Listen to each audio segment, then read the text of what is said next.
Namaste everyone. Today we are going to invoke Sri Mataji for our satsang, for her guidance and support, and we thank her for this. Um, so today I will read the next questions from the chapter The Ultimate is Truth, the book Conscious Immortality, the talks with Sri Ramana Maharshi. And the next question is, should one keep a goal before one's eyes? And the answer to that is, as Ramana Maharshi answers, what goal is there? The thing you conceive as being the goal exists even prior to the ego's own existence. So the thing that we are seeking as goal, that the I is seeking as a goal, is before the I. If we conceive ourselves as ego, or body, or mind, then we are those things. But if we do not conceive ourselves as such, then we are our real nature. It is the thinking which gives rise to such troubles. The very thought that there is such a thing as ego is wrong, because ego is I thought, and we are ourselves the real I. The thoughtless state is itself realization.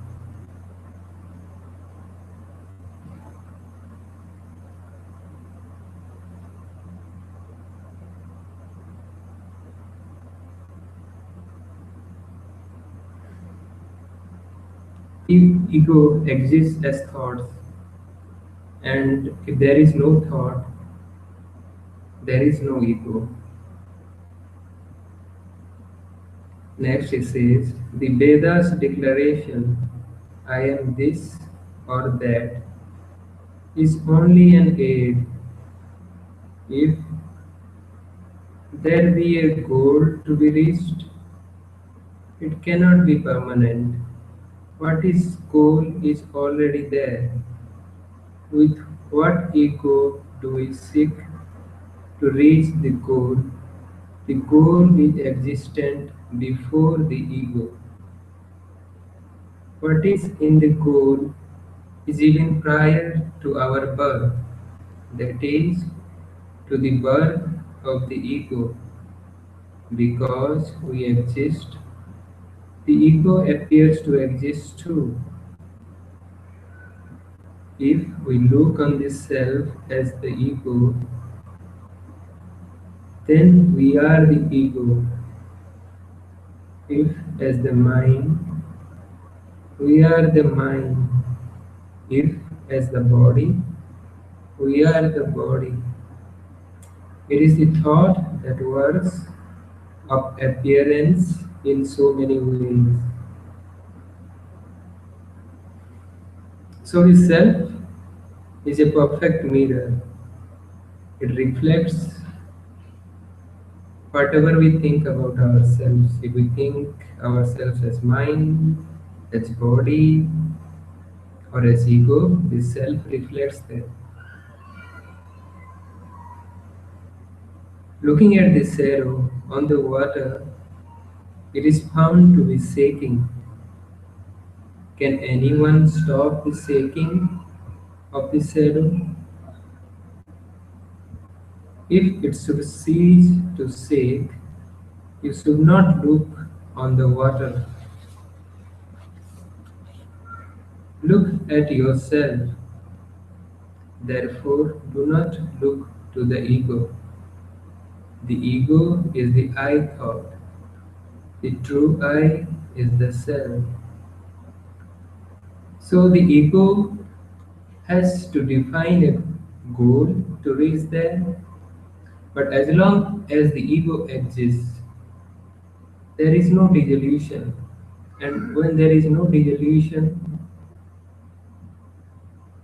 there is no realization. Alright? So by self-inquiry, we can go beyond the ego. and reach to the self without having a goal for the ego. Right? So the next question is, how can we get into touch with the higher self? And Ramana answers, is it something, the higher self, is it something far away that you have to touch it? The higher self exists as one, but it is only our thoughts which make us feel it is not. So our thoughts are what separates us from our higher self, and we think of ourselves as the ego rather than the self that we already are. Again, repeating the sentence, the higher self exists as one, but it is only our thoughts which make us feel it is not. You can neither think about it nor forget it because you are the self. Alright, so you don't have to think that I am the self to become the self. I don't have to think that I am a seen to know that I am a seen. The higher self is always so, whether you follow the path to it or not. Divine existence is our very nature. So you don't have to adopt some special kind of practices to become the divine nature that you already are, though it helps. So he's saying that we already are the divine nature, then the only thing that we need is to notice that, and noticing itself is enough. Next question is, how can we get rid of these false thoughts? And Ramana answers, you have unnecessarily loaded yourself with so many thoughts. That is the trouble. Just exist as you really are, and those thoughts will die away of themselves. So when we exist as you really are, as the thoughtless self, self-existent self that we are, the thought vanishes and they get destroyed by themselves because they do not make an impact on us, you see. To whom do we to whom do those thoughts and emotions arise? Ask this question. To whom do those thoughts and emotions arise? As you have the habit of forming extraneous thoughts, it is difficult to change the habit. Okay.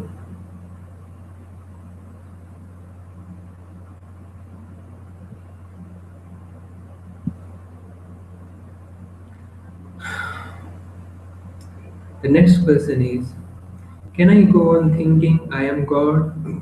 Excuse me. Is that right practice? And he answers, why think that? In fact, you are God. But who goes on saying, I am a man, I am a male? If any contrary thought, for instance, that one was a beast, had to be put down, then of course you might say, I am a man. To the extent of crossing down the wrong notion that one is this or that, according to one's erroneous fancies, to that extent the idea that is not this but God or self may be indulged in as a matter of practice. So we may indulge in this thought that I am God as long as it helps to cancel those thoughts that help us to identify as ourselves something else other than God. Otherwise, you are the God. You don't need to think that you are God. Basically, to reach that balanced state where we are. But when practice is over, the result is not any thought at all, such as I am God, but mere self realization. There is no need or meaning in thought, at that stage, which is beyond conceptual thought. So the thought has a meaning as long as we identify ourselves as a person. And when we realize our true nature, we know it. We don't need to think about it. Okay, thank you so much for listening to it. I hope it helped you some way. We thank Mataji and the presence of the Ascended Masters for helping us in our satsang today. Namaste. And see you next week. Bye.